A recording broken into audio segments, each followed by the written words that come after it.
तो आज के एजेंडा में आगे बढ़ते हैं। इटावा कथावाचक के वायरल वीडियो के मामले में अब सियासत ने तूल पकड़ लिया है। समाजवादी पार्टी ने कथावाचकों के अपमान को पीडीए का अपमान कहा है। इसी कड़ी में कल यादव समाज के संगठन ने इटावा में जमकर विरोध प्रदर्शन किया। इस दौरान उन्होंने पुलिस की गाड़ियों पर पथराव भी किया, जिसमें कई गाड़ियां क्षतिग्रस्त हो गई।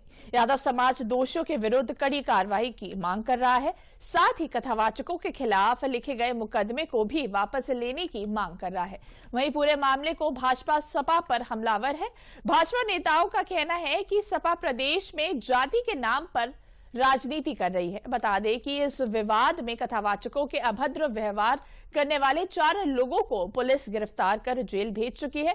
वहीं कल गुरुवार को थाने के बाहर हुई तोड़फोड़ के मामले में पुलिस ने त्वरित कार्यवाही करते हुए 19 उपद्रवियों को हिरासत में ले लिया है और उनके द्वारा इस्तेमाल किए गए 13 वाहनों को भी जब्त किया है।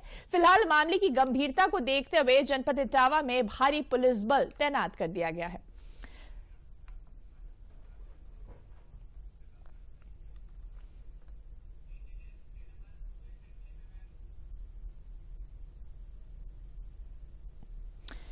तो देखिए, अब हम आपको ग्राफिक के माध्यम से समझाने की कोशिश करते हैं कि अखिलेश यादव सपा प्रमुख ने क्या कुछ कहा है। उन्होंने कहा है कि अगर पीडीए समाज से इतना ही परहेज है तो पीडीए समाज का चढ़ावा, ब्राह्मणों की भूमिका हमारे जीवन में महत्वपूर्ण है, उनकी भूमिका को नकारा नहीं जा सकता। ये ओम प्रकाश राजभर ने यूपी सरकार ने कहा है। तो देखिए, कथावाचक विवाद को लेकर सियासत जो है वो लगातार देखने को मिल रही है। एक तरफ अखिलेश यादव भी बयानबाजी करे, दूसरी तरफ ओम प्रकाश राजभर ने भी अखिलेश यादव के बयान पर अपनी प्रतिक्रिया दी है। तो इस खबर पर अधिक जानकारी देने के लिए हमारे साथ हमारे संवाददाता विकास सिंह जुड़ चुके हैं। विकास जी, देखा जाए तो इटावा कथावाचक जो विवाद है वो लगातार तूल पकड़ता जा रहा है, क्या कुछ अपडेट इसको लेकर है? देखिए, इस पूरे मामले में कार्रवाई की गई है पुलिस के द्वारा और कल देर शाम प्रदेश सरकार के कैबिनेट मंत्री ने एक प्रेस वार्ता भी की। जयवीर सिंह ने कहा कि अखिलेश यादव सपा प्रमुख इस मामले में राजनीति कर रहे हैं, इस मामले को और बढ़ाने की कोशिश कर रहे हैं, जातीय वर्गों में आपस में बांटने का काम कर रहे हैं।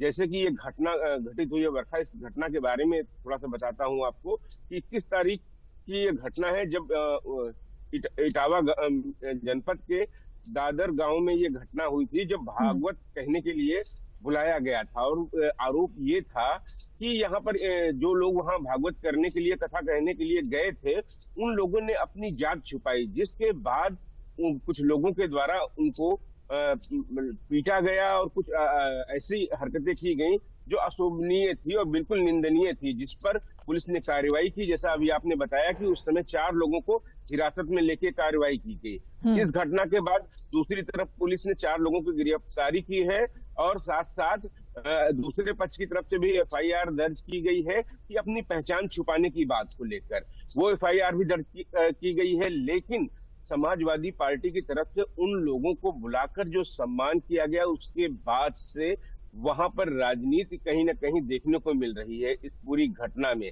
समाज में जो घटनाएं होती हैं, जो यह घटना इसको देखा जाए तो न समाज जात के आधार पे नहीं होता है, न धर्म के आधार पे समाज चलता है। समाज संविधान के आधार पे चलता है। ये भारत देश है और संविधान में जो भी घटना हुई है उसके तहत कार्रवाई की जा रही है। ये बहुत जरूरी है कि संविधान पर भरोसा रखें, ना कि जातियों के नाम पर विद्वेष फैलाने की कोशिश करें। ये सभी को इस बात के बारे में सोचना होगा जिस तरीके से है, क्योंकि जो घटना होती है, कोई भी घटना में जो अपराधी होता है, अपराधियों की कोई जात नहीं होती है। ये सबसे बड़ी बात है।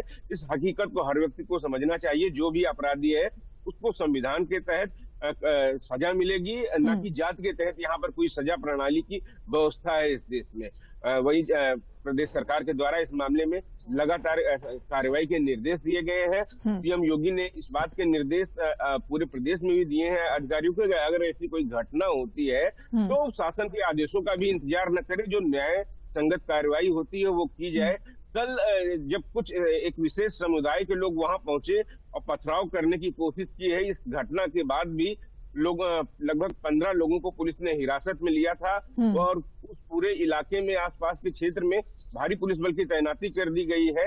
लेकिन कहीं ना कहीं इस मामले को राजनीतिक रंग देने की कोशिश की जा रही है, समाज को बांटने की कोशिश की जा रही है और इस पूरी घटना को ब्राह्मण बनाम यादव बनाने की कोशिश की जा रही है। और कहीं ना कहीं ये कारण अगर समाजवादी पार्टी की हम बात करते हैं तो उसको इस पिच पर बैटिंग करने में ज्यादा सहूलियत होती है, क्योंकि अगर जाति के नाम पर अगर समाज बंटते हैं तो कहीं ना कहीं हम देखते हैं कि कुछ राजनीतिक दलों को उसका फायदा मिलता है। लेकिन समाज में ये बेहद जरूरी है, ये आम लोगों को स्वयं सोचना होगा कि समाज में बंटकर नहीं रहा जा सकता है। कोई व्यक्ति ने अगर कोई घटना की है, किसी ने अपनी पहचान छुपाई है, किसी ने उसके बाद बर्बरतापूर्ण कार्रवाई की है, वो व्यक्ति मात्र है, ना कि वो पूरा समाज है। समाज में सभी प्रकार के लोग रहते हैं, उनके खिलाफ संविधान बना है चलाने के लिए और संविधान के तहत पुलिस कार्रवाई करती है और उनको सजा मिलती है। तो भरोसा रखना चाहिए अपने देश के संविधान पर। समाज को सामाजिक सौहार्द बहुत ही जरूरी होता है, इसको बनाए रखने पर लोग भ्रम में ना आए, क्योंकि हमारे यहाँ एक तमाम सारी ऐसी परंपराएं हैं सनातन में जहाँ पर किसी जाति का वर्ग की बात नहीं होती है। महर्षि वाल्मीकि की बात करते हैं हम, जो परम पूज्य हैं, और अगर हाल ही में हम देखें तो बात करते हैं उमा भारती की, साध्वी ऋतंभरा की या साधु निरंजना ज्योति की। ये सब लोग ब्राह्मण वर्ग से नहीं है, लेकिन फिर भी ये कथावाचक है। तो ऐसा नहीं है सनातन में कहीं स्वीकार नहीं है, सनातन में सभी स्वीकार्य हैं। जो ज्ञानवान है, जो संत परंपरा को मानता है, उसको स्वीकार किया जाता है। ये चंद लोगों के द्वारा की गई घटना है और इस घटना की निंदा की जानी चाहिए, इसमें राजनीति नहीं लानी चाहिए। ये बहुत जरूरी है, क्योंकि वो राजनीति लाते हैं तो पूरा समाज बंटता है, समाज बंटता है तो एक विष का काम करता है, जो कहीं ना कहीं आने वाले पीढ़ियों को एक बुरा संदेश देता है। इसलिए अपने संविधान पे भरोसा कर रही है और सामाजिक सौहार्द बनाए रखने की जरूरत होती है। बिल्कुल विकास जी, तमाम जानकारियों के लिए आपका बहुत बहुत धन्यवाद।